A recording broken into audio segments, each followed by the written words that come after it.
안녕하세요, 구루잠입니다. 네, 오늘은 6번째 시간입니다. 오늘의 주제는 게슈탈트 상담, 교류 분석 상담, 그리고 중다양식 치료에 관련된 실기 기출 문제 같이 공부해 보도록 하겠습니다. 네, 오늘도 지난 시간 인지행동 상담 관련한 문제들 풀어봤었죠. 지난 시간 내용들 간단하게 복습하고 같이 공부 진행하도록 하겠습니다. 첫 번째 문제입니다. 인지정서적 상담 이론에서 비합리적 신념의 뿌리를 이루는 당위성 3가지 뭐였었죠? 네, 자신, 타인, 세상, 비합리적, 자타, 세상, 이렇게 3가지 당위성이었죠. 그래서 자신에 대한 당위성, 타인에 대한 당위성, 세상에 대한 당위성, 이렇게 3가지였는데, 당위성이라는 게 당위적인 사고, 뭐뭐 해야만 한다, 반드시 뭐뭐 해야만 한다 라는 사고라고 했었죠. 그래서 자신에 대한 당위성의 예가 어떤 것이 있었죠? 네, 나는 반드시 훌륭하게 일을 수행해야만 한다, 나는 반드시 타인의 인정을 받아야만 한다, 이런 게 이제 자신에 대한 당위성. 타인에 대한 당위성이라면 타인은 반드시 나를 공정하게 대우해야 한다, 이런 것들이 이제 비합리적 신념의 뿌리가 되는 당위성이 되겠고, 세상에 대한 당위성 뭐였죠? 세상의 조건들이 반드시 내가 원하는 방향으로 움직여야 한다, 이런 것을 예로 들 수가 있겠습니다. 그래서 이러한 3가지 당위성이 비합리적 신념이 되고, 네, 그래서 이것을 합리적 신념으로 논박을 통해서 수정을 하는 것이 인지정서적 상담, REBT였죠. 앨리스의 인지정서적 상담이었습니다. 두 번째 문제. 실직 후 우울증에 빠진 사람이 우울증에 빠지게 되는 과정, 상담 과정을 ABCD 모형에 따라 설명하시오. 네, ABCD는 그냥 영어 단어를 통해서 이제 ABCD 외워도 되고, 아니면 이렇게 사신결박 효과, 느낌, 뭐 이렇게 외워도 된다고 했습니다. 그래서 A는 뭐였죠? 네, 액티베이팅 이벤트, 선행 사건이었습니다. 그래서 어떤 그 정서나 행동에 영향을 주는 어떤 사건을 의미하는 게 선행 사건. B는 belief, 신념 체계, belief 시스템이죠. 신념 체계는 A, 선행 사건에 의해서 형성된 비합리적인 신념이나 사고 체계를 신념 체계라고 했습니다. 다음 C, consequence, 결과였습니다. 비합리적 신념에 따른 인지적, 정서적, 행동적 결과를 의미하죠. 그래서 뭐 이러한 그 이제 실직 후 우울증을 예로 들면 실직 사건이 선행 사건이 되는 것이고, 실직을 한 게 비합리적 신념이죠. 그러니까 비신념 체계에 해당되는 내용은 이러한 실직으로 인해서 이 사람이 나는 무능하다, 나는 쓸모없는 사람이다 라는 비합리적인 신념을 형성하게 되는 것이 신념 체계 단계. 그리고 결과 단계에서는 그러한 나는 무능하다라는 생각의 결과로 인해서 우울증을 얻게 되는 것이 결과가 되겠죠. 그래서 이러한 상황에서 D, 디스퓨트, 논박이었죠. 그래서 논박을 하는 거예요. 상담자가. 논박을 통해서 이 내담자의 비합리적인 신념을 인지하도록 하고, 이해하도록 하고, 합리적인 신념으로 바꾸는 작업을 하게 되는 거죠. 그 결과, 이 단계, 이펙트, 결과죠. 그 결과, 이 내담자는 이제 나는 무능하다라는 비합리적 신념을 이제 대체할 수 있게 되는 거죠. 나도 이제 실직을 하게 될 수 있고, 뭐 어쩔 수 없는 일이었다라는 식으로 사고를 이제 합리적인 사고로 전환하게 되고, 실제로 행동적으로도 이 무력한 상태에서 구직 활동을 시작하게 되는 그러한 결과를 가져오게 되는 것이죠. 뭐 F까지 포함을 시킨다면 F는 feeling이었죠. 감정, 느낌. 그래서 그 이후에 뭔가 이제 자신감을 얻게 되고 나에 대해서 다시 동기부여가 되고 이런 느낌을 얻게 됐다라는 것이 마지막 F단계로 설명을 할 수가 있겠습니다. 넘어갈게요. 다음, 인지적 오류의 종류. 인지적 오류는 인지 상담에 관한 내용이죠. 앞에 두 문제는 이제 앨리스, REBT, 인지 정서적 상담이었다면 이번 문제는 이제 베개, 인지 상담에 관한 내용입니다. 그래서 인지적 오류 4가지 뭐였었죠? 인지 오류는 과장님과 흑괴, 과장님과 흑괴였습니다. 그래서 과장 축소, 임의적 추론, 과잉이죠. 과잉 일반화, 흑백 논리, 개는 뭐였죠? 개인화였습니다. 이렇게 이제 5가지를 우리가 공부를 했었습니다. 넘어갈게요. 또 실직자 얘기가 나오죠. 근데 이번에는 베개 인지행동 상담이라면 어떤 방법을 사용하겠느냐. 인지행동 상담은 인지, 정서, 행동이 서로 연결되어 있다는 기본 가정이죠. 그렇기 때문에 인지적 개입을 할 수 있고 행동적 개입을 할 수 있고 정서적 개입을 할 수 있다고 했습니다. 그래서 인지적 기법, 정서적 기법, 행동적 기법을 사용한다. 인지적 기법은 소크라테스식 질문 등을 사용해서 비합리적 신념을 내담자가 스스로 이제 인식하고 이제 수정해 나갈 수 있도록 도와주는 거죠. 정서적 기법이라면 정서를 일으키기 위해서 무엇을 한다 그랬죠? 정서 경험을 이야기하도록 돕는 것이 정서적 기법이었습니다. 행동적 기법으로는 행동실험 등을 통해서 내담자가 자신의 비합리적 사고가, 그러니까 자신의 사고가 타당한지를 검증할 수 있도록 돕는 것이 행동적 기법이라고 했습니다.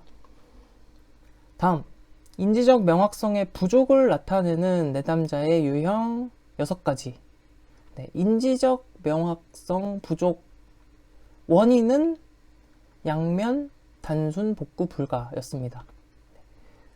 그래서 6가지 유형. 원인과 결과의 착오. 양면적 사고를 하는 유형이죠. 단순 오정보를 갖고 있는 유형. 복잡한 오정보를 갖고 있는 유형. 구체성이 결여된 유형. 불가능이죠. 가정된 불가능성, 가정된 불가피성으로 인해 힘들어하는 유형. 이렇게 6가지. 다음, 인지, 정서, 행동적 상담, REBT의 기본 원리 6가지는 뭐였죠? REBT, 인지 기능 분석에 초점을 두고 환경을 변화시키는 것이 REBT다. 인지 기능 분석의 초점, 환경 변화. 인지가 제일 중요하다 그랬죠. 인지, 정서, 행동은 서로 연결되어 있고 그중 가장 중요한 것이 인지이다. 첫 번째 원리. 두 번째 원리는 기능이니까 역기능적 사고였죠. 역기능적 사고는 정서 및 행동 장애에 있어서 중요한 결정 요인이다 라고 했습니다. 그 다음 분석은 뭐였죠? 사고의 분석부터 시작한다 이 얘기였죠. 그래서 정서 문제 해결을 위해서는 사고의 분석에서부터 시작한다. 우리가 이 REBT 치료 과정을 떠올려 보시면 됩니다. 그 문제 해결을 위해서 처음에 어때요? 비합리적 신념에 대해서 그 사고가 타당한지 검증하는 과정, 논박하는 과정 이런 거에 초점을 두잖아요. 그러니까 사고의 분석에서부터 시작한다. 다음 초점은 현재에 초점을 둔다는 얘기였죠. 그래서 정신분석 행동적 상담에서는 과거의 영향에 초점을 두잖아요. 어떤 행동을 놓고. 근데 인지정서 행동적 상담에서는 현재에 초점을 두고 하는 것이 인지정서 행동적 상담입니다. 그리고 환경은 환경, 유전 등 다양한 요인들이 비합리적 사고에 영향을 준다고 했어요. 변화는 변화할 수 있다는 거죠. 무엇이? 신념이. 그래서 인간의 신념은 이제 노력을 통해서 변화할 수 있다. 그러니까 REBT에서는 비합리적 신념을 합리적 신념으로 대체하도록 하는 것이 상담의 목표잖아요. 네. 그렇기 때문에 이렇게 6가지. 네, 이렇게 반복을 해서 이제 딱 문제 읽고서 답이 잘 나올 수 있도록 그 정도까지 이제 적어 보시면서 연습하시면 좋겠습니다. 네, 이제 넘어갈게요. 네, 오늘의 주제, 형태주의 게슈탈트 상담입니다. 게슈탈트라는 게 독일어로 형태라는 의미가 되겠습니다. 그래서 게슈탈트 상담의 상담 기법을 3가지만 쓰고 각각에 대해 설명하시오. 네, 유사 문제 마찬가지로 형태주의 상담에서 내담자들이 자신에 대해 더 잘 자각하고 내적 갈등을 충분히 경험하며 미해결된 감정을 해결할 수 있도록 돕기 위해 사용하는 기법 4가지. 네, 그래서 이 문제는 그냥 기법 4가지만 이렇게 쓰시면 되고 앞에 문제에서는 3가지를 쓰고 거기에 대한 간단한 설명을 작성을 하시면 되는 문제입니다. 게슈탈트 상담에 대해서 살펴보면 펄스의 이론이죠. 펄스, 게슈탈트, 형태주의 상담. 여기 지금 here and now를 강조했어요. 여기 지금 그래서 자각하는 것. 무엇에 대한 자각이죠? 내 자신에 대한 자각. 그러니까 즉 내 몸과 내 신체적인 부분, 또 내 심리적인 부분에 대한 자각, 그리고 내 주변 환경에 대한 자각을 모두 포함하는 겁니다. 그래서 이러한 현재화해서 자각하는 것을 굉장히 중요하게 여겼어요. 그래서 실제로 상담을 할 때도 과거의 경험에 대해서 이야기를 하는데 그것을 현재화 시켜서 얘기하도록 하는 거죠. 그래서 여기 지금으로 가지고 와서 지금 어떻게 그 일에 대해서 자각을 하는지. 그래서 과거의 현재화 중요합니다. 그래서 여기 지금에서의 자각과 경험을 강조했고 주요 개념으로는 미해결 과제, 전경과 배경이 있었죠. 전경과 배경이라고 하면 전경, 내가 초점을 두고 있는 부분이 전경, 앞으로 떠오른다는 거예요. 전경으로 떠오르고 내가 초점을 두지 않는 부분이 배경으로 밀려난다고 했습니다. 그림을 예로 들었었죠. 어떤 그림이 있는데 이 그림은 두 사람이 얼굴을 마주보고 있는 그림으로 보이기도 하고 또 어떻게 보면 술잔 그림으로 보이기도 합니다. 이때 내가 초점을 두고 있는 부분이 전경으로 보인다는 거예요. 전경으로 떠오른다는 거예요. 술잔 그림으로 보이는 경우는 내가 술잔 그림에 초점을 두었기 때문에 술잔이 전경으로 올라오는 것이고 두 사람 얼굴이 마주보는 그림으로 보였다 라고 하면 이 두 사람 얼굴에 내가 초점을 두고 있기 때문에 이것이 전경으로 올라온다 라는 의미입니다. 그래서 이제 미해결 과제와 관련해서 얘기를 해보면 미해결 과제가 전경으로 올라와서 그게 처리가 되면 그러면 다시 배경으로 밀려나고 또 다른 미해결 과제가 전경으로 올라온다. 네, 이런 식의 문제 해결이 이루어진다는 거예요. 미해결 과제가 떠오르면 그것이 해소가 되면 배경으로 밀려나고 또 다른 과제가 전경으로 떠오르겠죠. 이런 식의 과정입니다. 미해결 과제라는 건 뭐죠, 근데?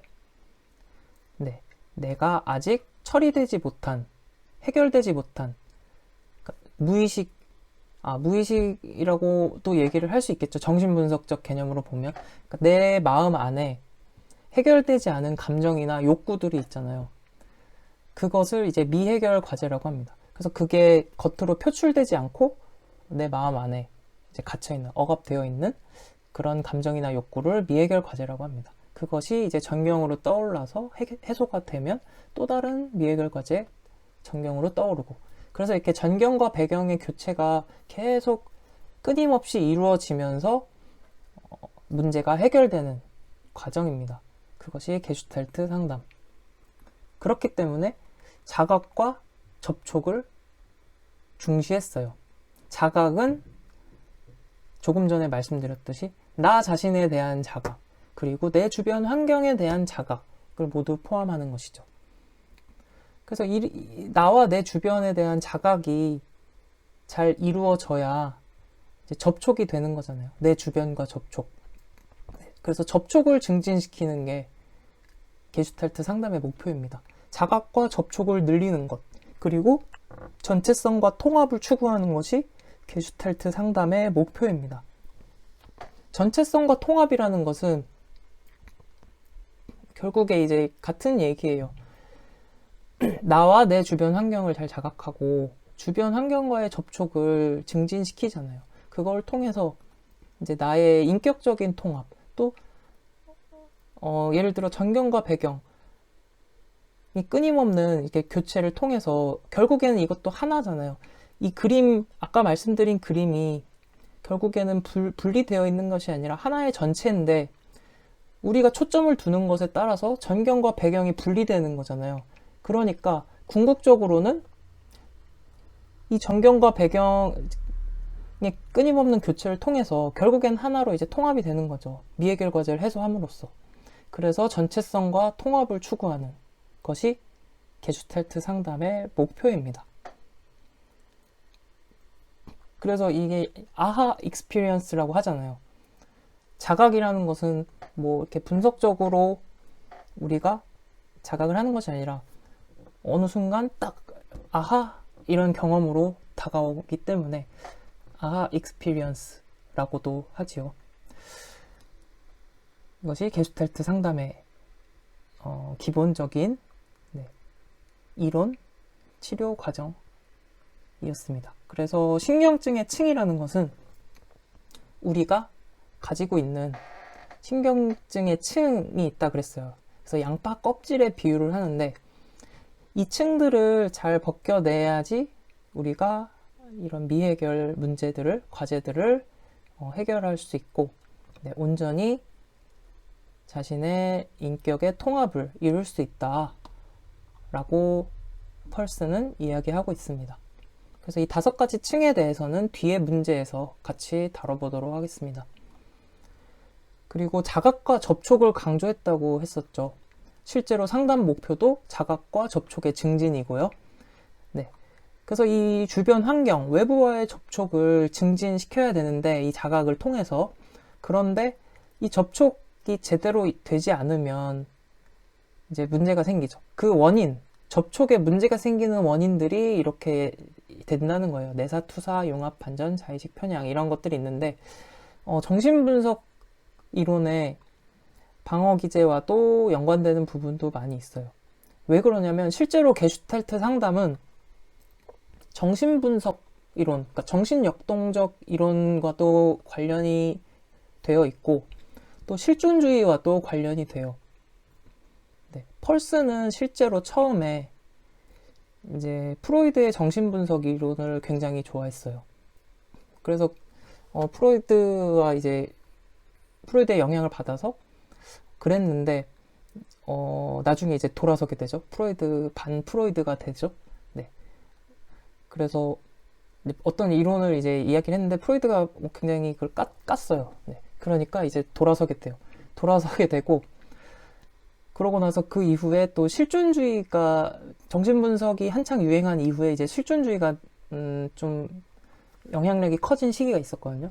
근데 실존주의는 이론 자체가 굉장히 어렵고 좀 추상적이기도 하고 굉장히 철학적이고 심오해요. 그래서 상당히 그 접근성이 좀 어려워요. 그러니까 어려우니까 그거에 대해서 이 게슈탈트 펄스가 그거에 대해서 이제 반박을 하면서 그러면서 이 게슈탈트 상담이 좀 더 영향력이 커지는 시기가 됩니다. 그렇기 때문에 게슈탈트 상담은 정신분석 이론 그리고 실존주의와 관련되는 내용들, 관련되는 개념들이 상당히 많이 있어요. 네, 이런 자각 같은 것도 실존주의에서 자각을 강조하잖아요. 네. 그리고 또 여러 이제 기법들 중에는 정신분석 기법과 중첩되는 기법들도 이제 많이 존재하거든요. 여기 지금 이 접촉장애 관련돼서도 정신분석의 방어기제와도 관련이 많이 있잖아요. 그래서 네, 그렇다는 거. 정신분석, 실존주의와도 좀 영향이 있다는 것. 그래서 게슈탈트 상담 기법을 보시면 비의자 기법, 자각, 꿈작업, 과장하기 뭐 이런 것들이 있습니다. 정답 작성으로 들어가 보시면 네, 이렇게 정리를 할 수 있어요. 자각이에요. 이 4가지, 5가지 중에 4가지가 다 자각이죠. 자각을 중시했기 때문에. 근데 자각을 무엇에 대해서 자각한다? 나와 내 주변 환경이라 그랬잖아요. 내 몸과 마음, 그리고 주변 환경. 그거를 풀어서 적으면 됩니다. 내 마음에 대한 것, 욕구와 감정의 자각.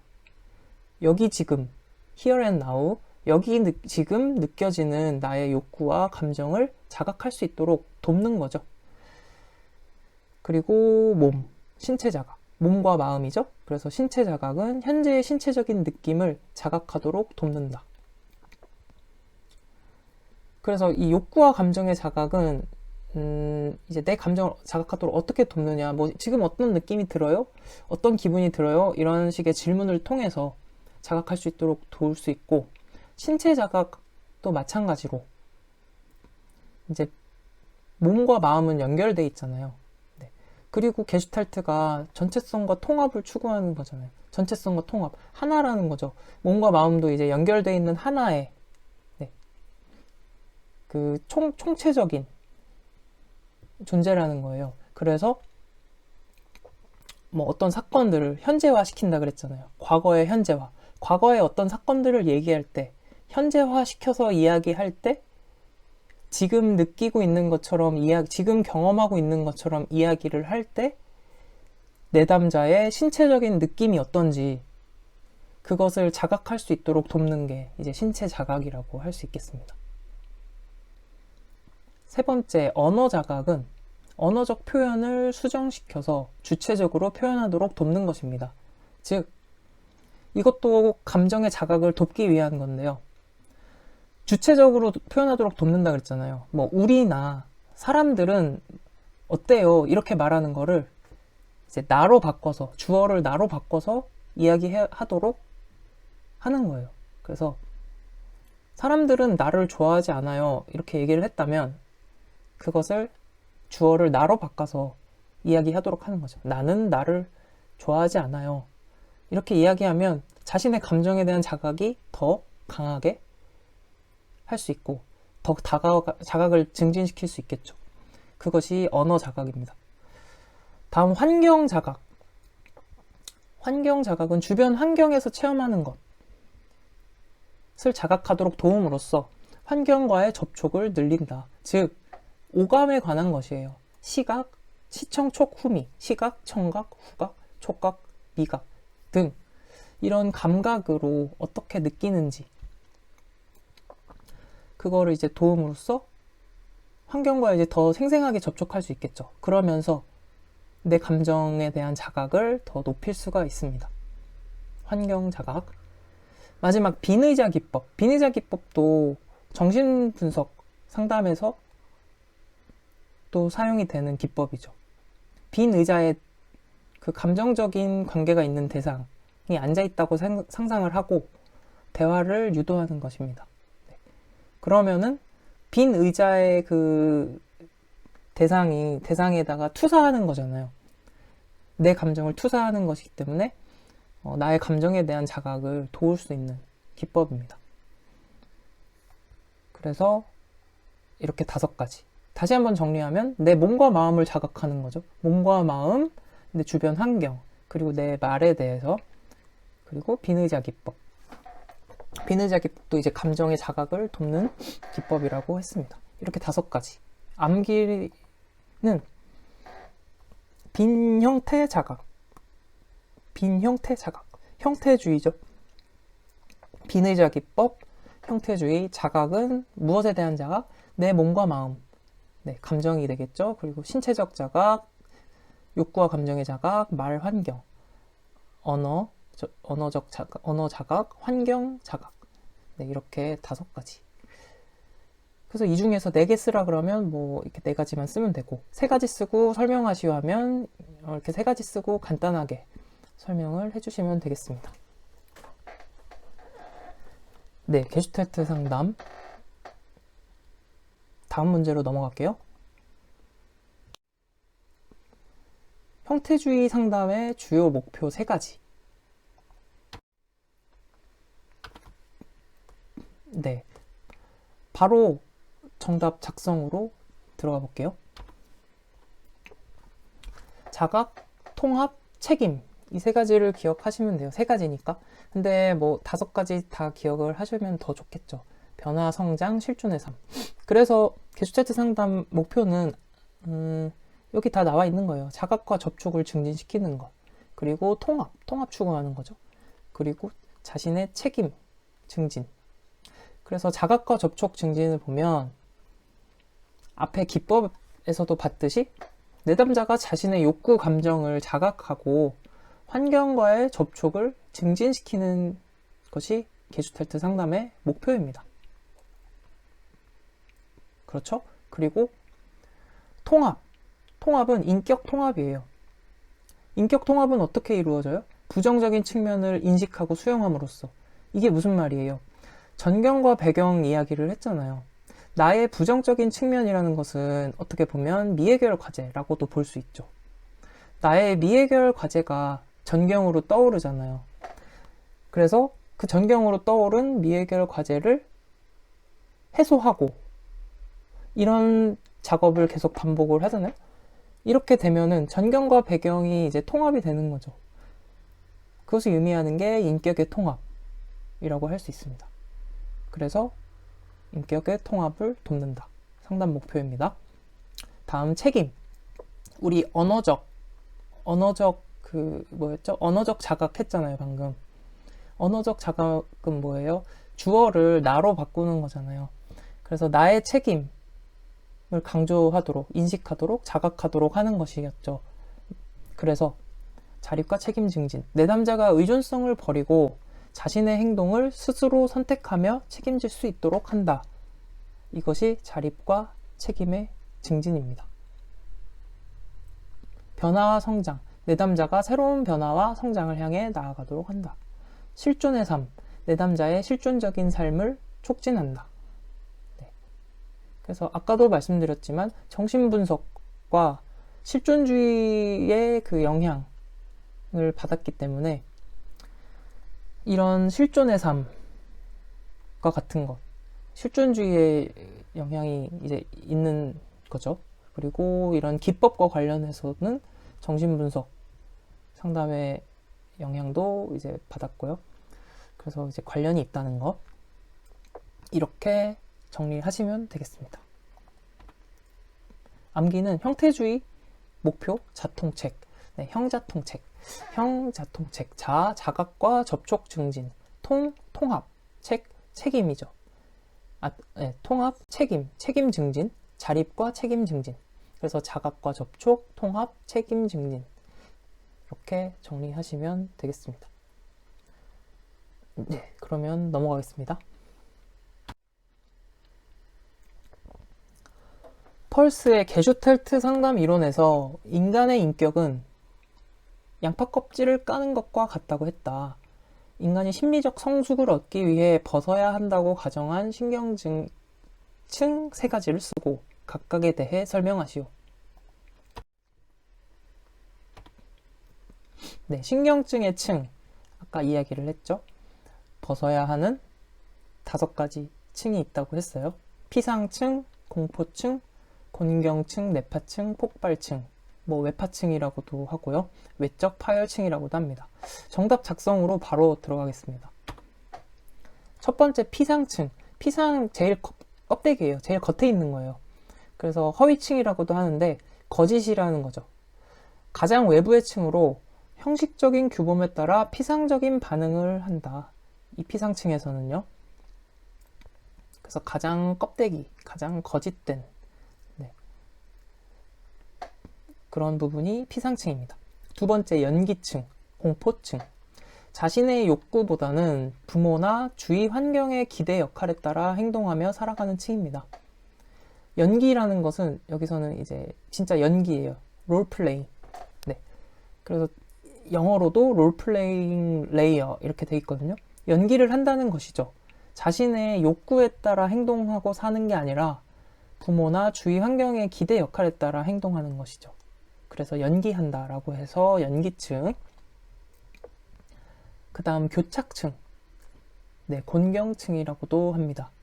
뭐 곤란층이라고도 하고요. 네. 역할 연기를 끝내고, 그러니까 이 연기층에서 역할 연기를 끝내고 자립을 시도하는데 능력 부족으로 잘 되지 않는 거예요. 그래서 허탈감과 공포를 체험하게 되는 층이 교착층입니다. 그래서 교착층.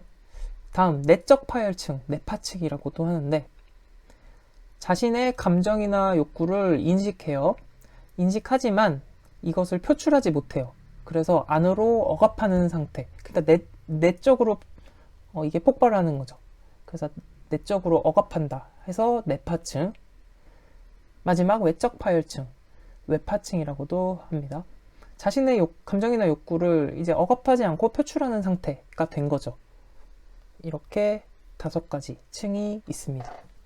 그래서 이 5가지 중에 이제 벗겨내야 되는 층이니까 뭐 이 앞에 3개 또는 뭐 4개 이렇게 정리를 하시면 되겠습니다. 암기는 펄스, 형태주의 상담이죠. 펄스는 이제 연기를 했어요. 펄스의 P 연기는 교내외 유명하다. 펄스 P 연기 교내외 유명하다. 네. 그래서 P 하면은 피상층, 연기 하면 연기층, 교착층, 내파층, 외파층. 이렇게 되어 있습니다. 이렇게 암기를 하시면 되겠습니다. 네, 그래서 게슈탈트 상담도 좀 재밌죠. 네. 보면 심리치료의 이론들이 각자 이야기하는 내용들, 이론마다 다 각각의 특색이 있지만 또 공통적으로 연결되는 부분도 참 많이 있는 것 같아요. 또 서로 영향을 이제 주고받는 것도 있기 때문이고, 또 공통적인 뭐 이런 기제들을 보면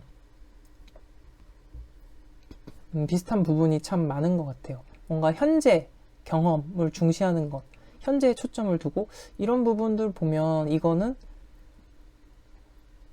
실존주의도 그렇고 게슈탈트 상담도 그렇고 또 인지행동 치료에서도 그렇게 보잖아요.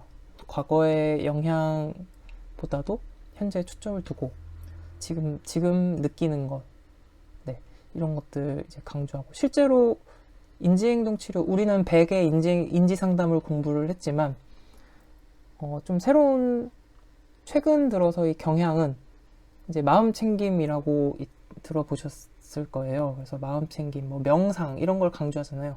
명상 자체도 이런 심리적인 기제가 우리가 이제 자각을 하는 거예요. 지금 내 몸에 느껴지는 감각에 집중을 하고 내 마음에 느껴지는 감정들을 그냥 그걸 이제 자각하는 거예요. 느껴지는 대로. 그런 것들을 보면 이런 심리적인 치료에 있어서 기제가 되는 요소들이 공통적으로 얘기하는 부분들이 이론마다 다 있는 것 같아요. 그래서 참 재밌는 것 같습니다. 네, 그래서 이렇게 정리를 하고 다음 문제로 또 넘어가겠습니다. 네, 이제 교류 분석 상담으로 들어가 보겠습니다. 교류 분석적 상담에서 주장하는 자아의 3가지 형태를 쓰고 설명하시오. 네, 유사 문제로 의사교류 분석 상담 기법에서 주장하는 역동적 자아 상태 세 가지를 쓰시오. 네, 이거는 PAC를 기억하면 됩니다. PAC. P는 이제 parent, 성인자. A는 adult. 제가 잘못 말했네요. P는 parent 하면 부모자죠. 부모자. A는 adult, 성인자. C는 child, 어린이자. 이렇게 세 가지인데, 교류 분석 또 공부를 해보겠습니다.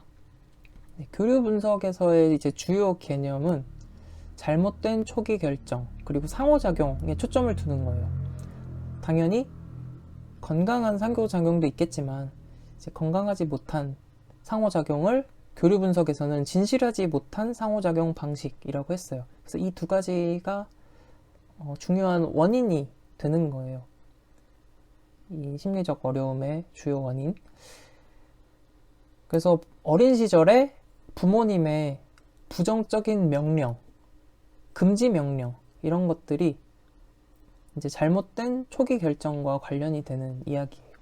그리고 이러한 부모의 금지 명령, 부정적 명령이 향후 이제 진실하지 못한 상호작용 방식을 만들게 된다라는 것이 교류 분석 상담입니다. 그래서 교류 분석 상담의 성격은 계약적이고 이제 의사결정적입니다. 목적은 자율성을 획득하는 게 목표예요. 네. 이제 어린 시절에 이런 잘못된 소통, 잘못된 초기 결정을 이제 수정해서 내담자가 궁극적으로 자율성을 획득하도록 하는 것. 이것이 교류 분석 상담의 목표입니다. 어떻게 분석을 하느냐? 교류를 분석하는 거잖아요. 의사 교류를 분석하는 거예요. 대인 상호작용을 통해서 성격 자아 상태를 분석합니다. 성격 자아 상태라는 것은 방금 말씀을 드렸듯이 부모 자아, 성인 자아, 어린이 자아, 이렇게 세 가지가 있는데 이 세 자아 상태를 이해하는 것이 이제 구조 분석의 내용입니다. 이제 교류 분석 중에서도 이제 구조 분석의 내용입니다. 교류 분석 상담에는 이렇게 이 네 가지 분석으로 이루어지는데 이제 구조 분석, 교류 분석, 게임 분석, 각본 분석이 있어요. 이 자세한 내용에 대해서는 뒤에 문제에서 좀 자세히 다루고요. 우선은 세 가지 자아 상태, 역동적 자아 상태, 부모, 성인, 어린이 자아에 대해서 같이 답안 작성하면서 공부를 해보겠습니다. 그래서 부모 자아, 성인 자아, 어린이 자아가 있어요. 네, 우리 성격을 구성하는 자아 상태입니다. 부모 자아, 네, 페런트, 부모 자아, 개인의 가치나 신념 등 어릴 때 부모로부터 받은 영향을 그대로 재현하는 자아 상태를 말합니다. 네. 그래서 개인의 가치, 도덕, 신념 이런 것들을 이제 형성하게 되고 형성하는 것이 이제 부모 자아인데 이제 부모 자아에는 비판적인 부모 자아도 있고 양육적인 부모 자아도 있습니다. 이제 말 그대로 비판적 부모 자아라는 것은 이제 좀 비판적인, 좀 통제적인 성격이 이제 비판적 부모 자아. 그리고 양육적 부모 자아는 그 반대죠. 굉장히 돌봄, 따뜻, 온정, 온화한 이런 게 양육적 부모 자아라고 할 수 있습니다. 그래서 부모 자아가 어떤 성격으로 양육적으로 형성이 되었는지 상태가 아니면 비판적인지에 따라서 부모자의 그 모습도 좀 달라지겠죠. 다음 성인자입니다. 어덜트. 성인자는 부모자와 어린이자를 중재하는 자아예요. 그래서 현실적, 객관적 판단 등으로 어린이자와 부모자를 중재한다. 그 다음 어린이자는 말 그대로 어린이의 그 성격이 머물러 있는 거죠. 현실감이 부족하며 어린아이처럼 행동하거나 또는 어린아이처럼 감정을 표현하는 자아 상태입니다. 그래서 이제 내 속엔 내가 너무도 많다. 이런 노래도 있잖아요.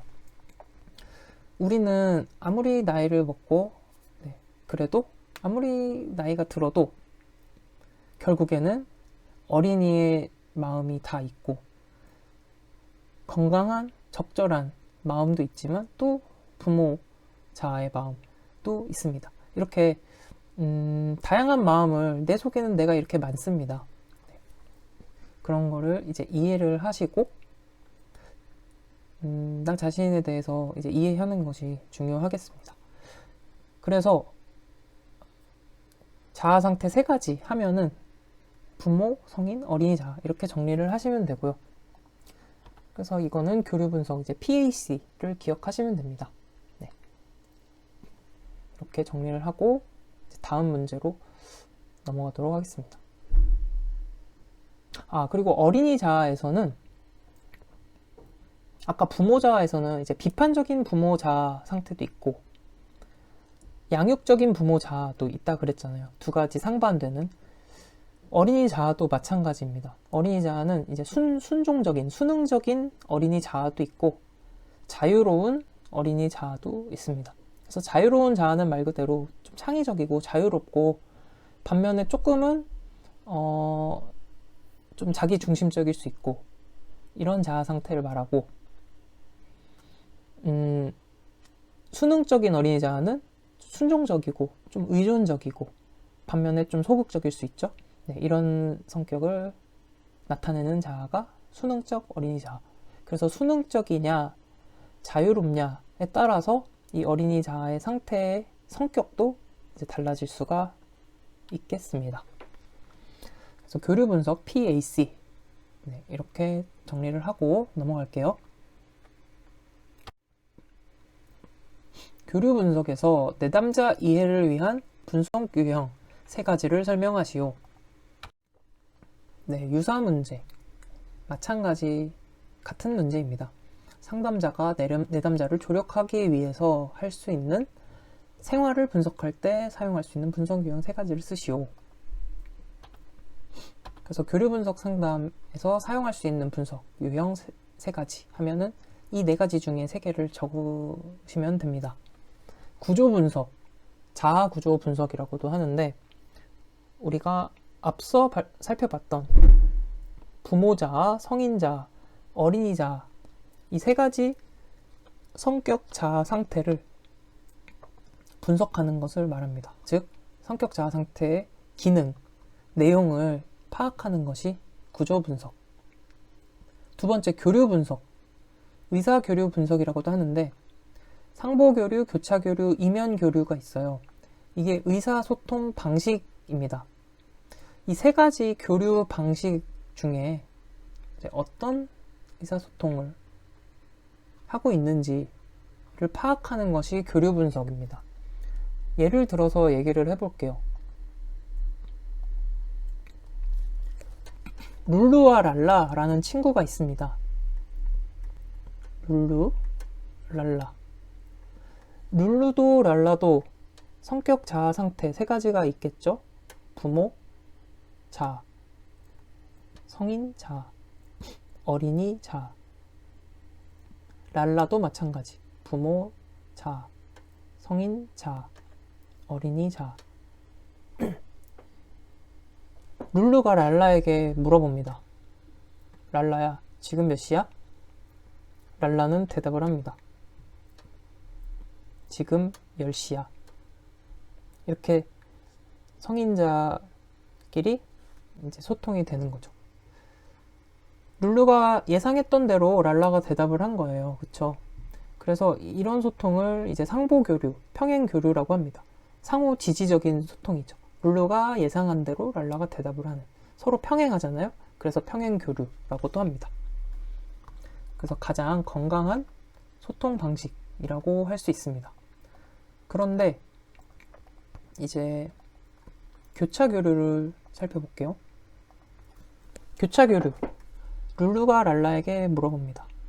랄라야, 지금 몇 시야? 랄라가 대답을 합니다.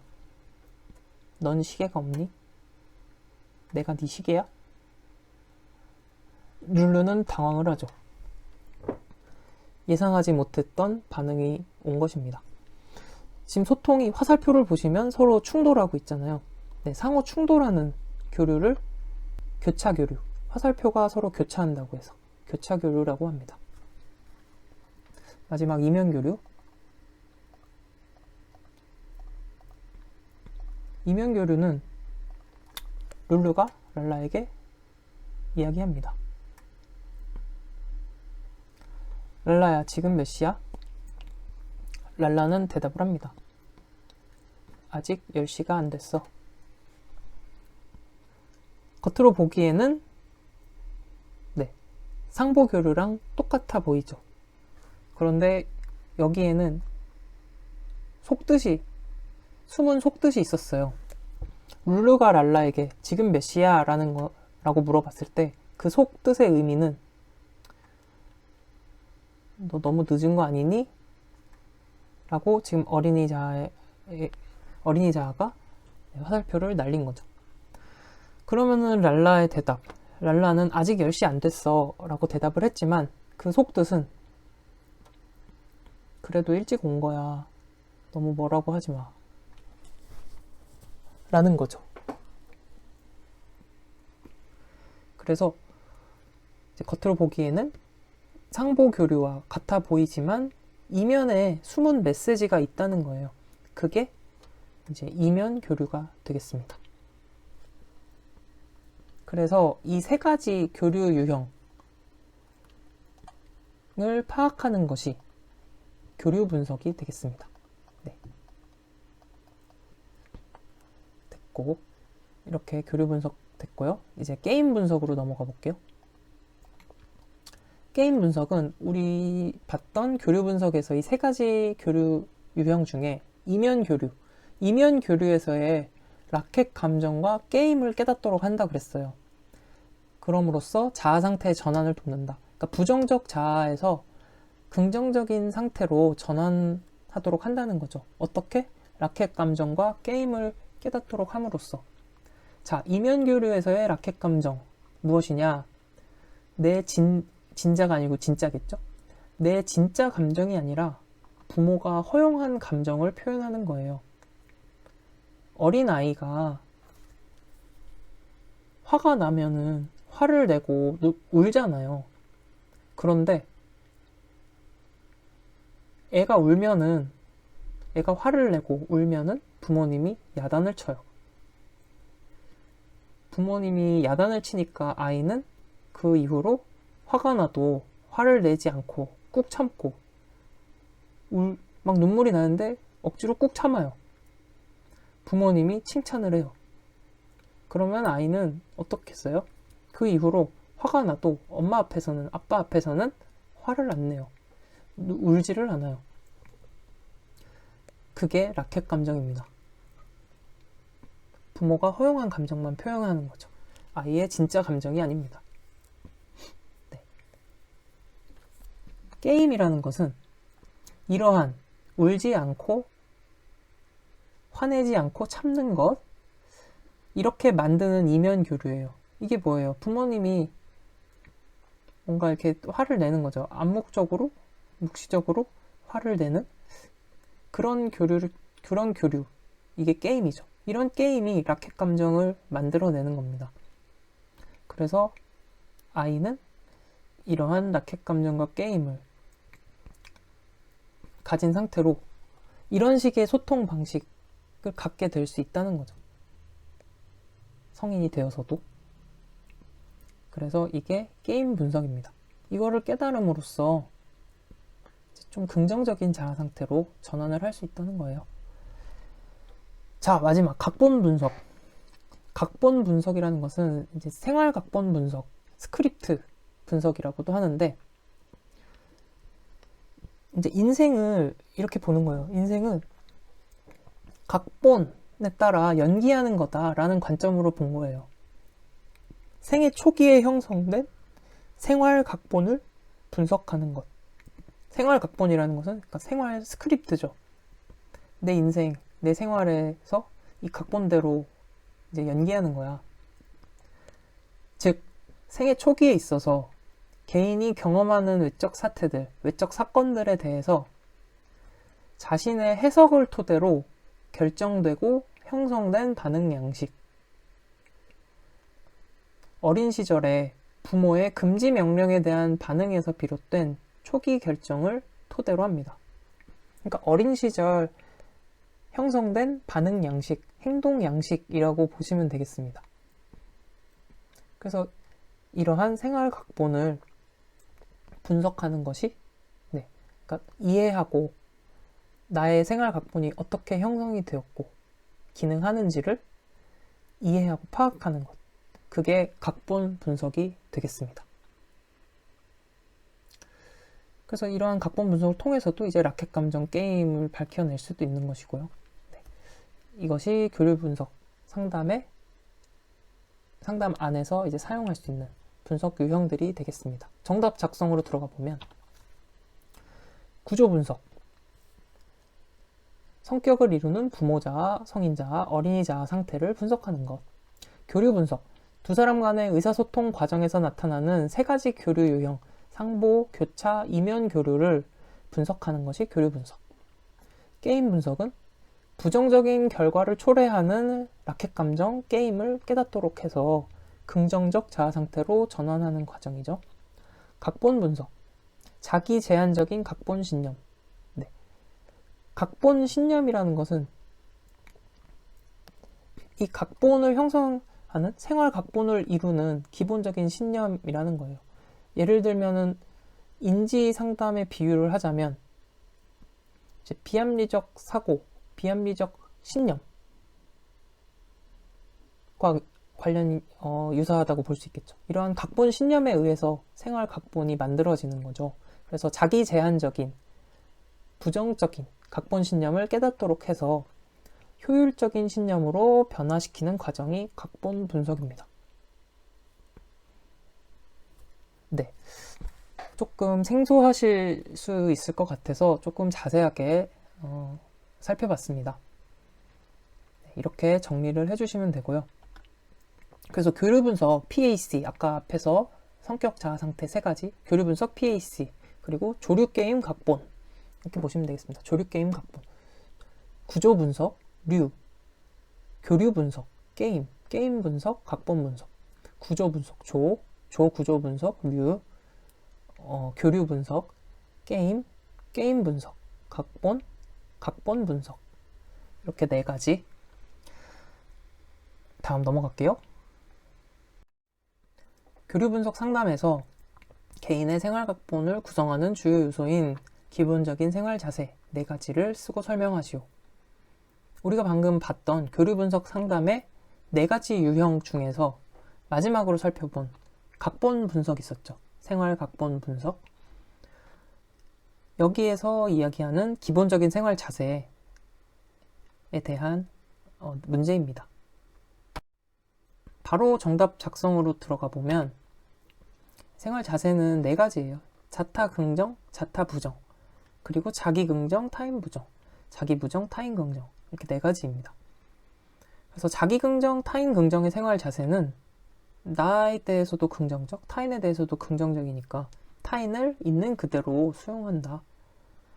두 번째, 자기, 타인 모두에게 부정적이면 인생에 아무런 희망이 없다고 생각합니다. 이런 생활 자세죠. 세 번째, 자기 긍정이지만 타인에 대해서는 부정적이다. 나에 대해서는 좀 자기가 높고 타인에 대해서는 좀 깎아내리는 거잖아요. 자신의 우월성을 강조하고 타인의 열등성을 비난한다. 마지막, 나에 대해서 부정적이고 타인에 대해서 긍정적이에요. 자기 부정, 타인 긍정. 이것은 나에 대해서 부정적이니까 타인에 비해 자신을 무력하고 희생당한 사람으로 생각한다. 그래서 이렇게 4가지 생활 자세가 되겠습니다. 그래서 암기는 이제 자타 긍정 생활 자세. 생활 자세는 이제 자타 긍정의 생활 자세가 필요하다. 자기, 타인, 긍정, 부정. 이렇게 4가지 유형으로 정리해서 공부하시면 되겠습니다. 넘어갈게요. 의사교류 분석 상담의 제한점 3가지를 쓰시오. 네, 바로 정답 작성으로 들어가면 교류 분석은 주요 개념들이 인지적이잖아요. 그래서 지적 능력이 낮은 내담자의 경우에는 부적절할 수 있습니다.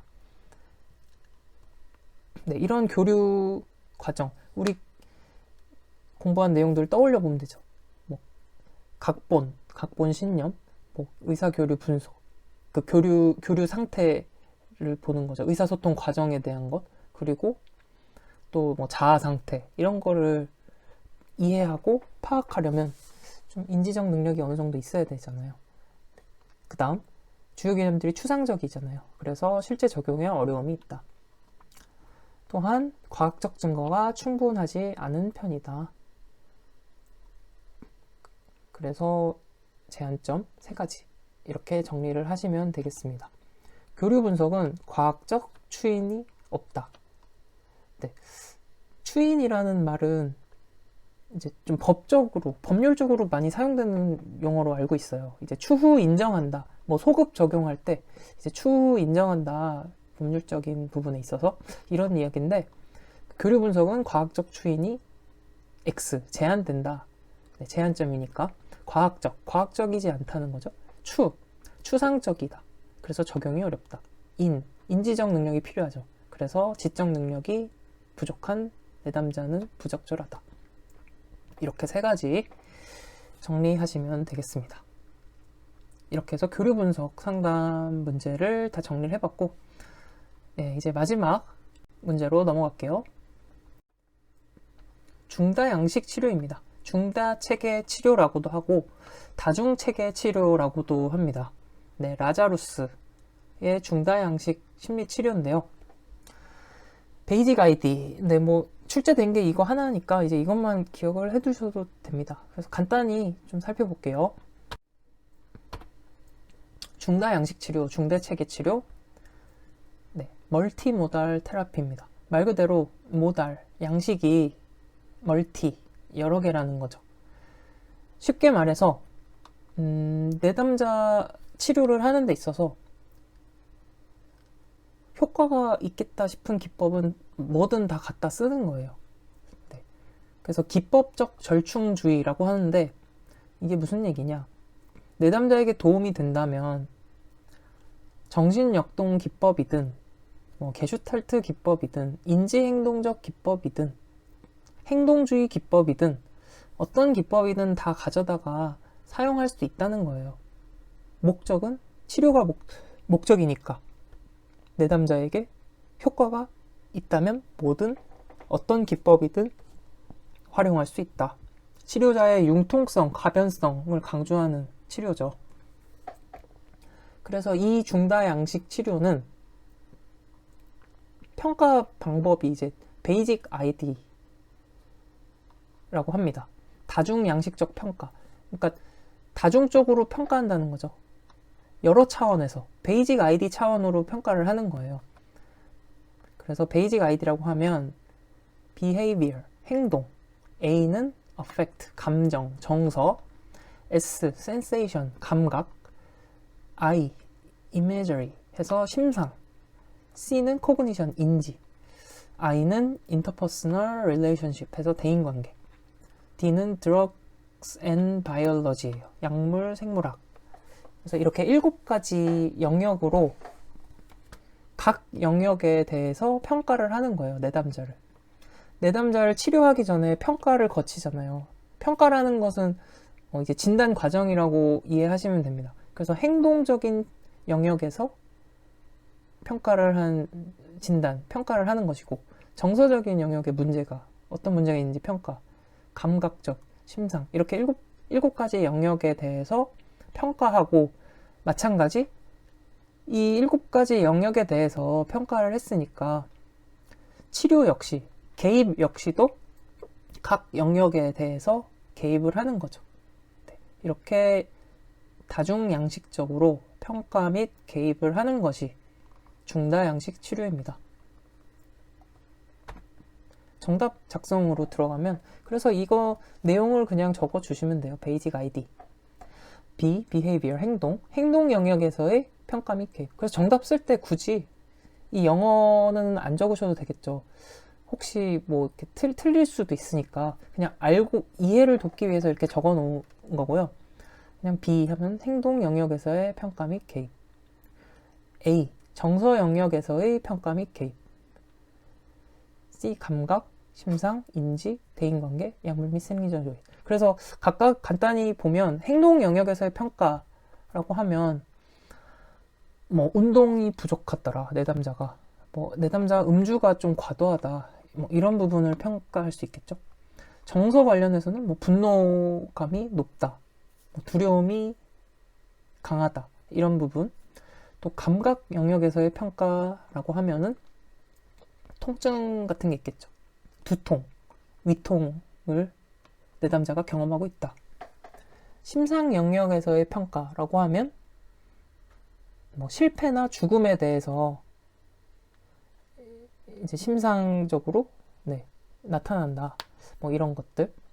이미저리니까 이제 좀 뭔가 상상, 마음속으로 상상 떠오르는 상상을 의미하는 거죠.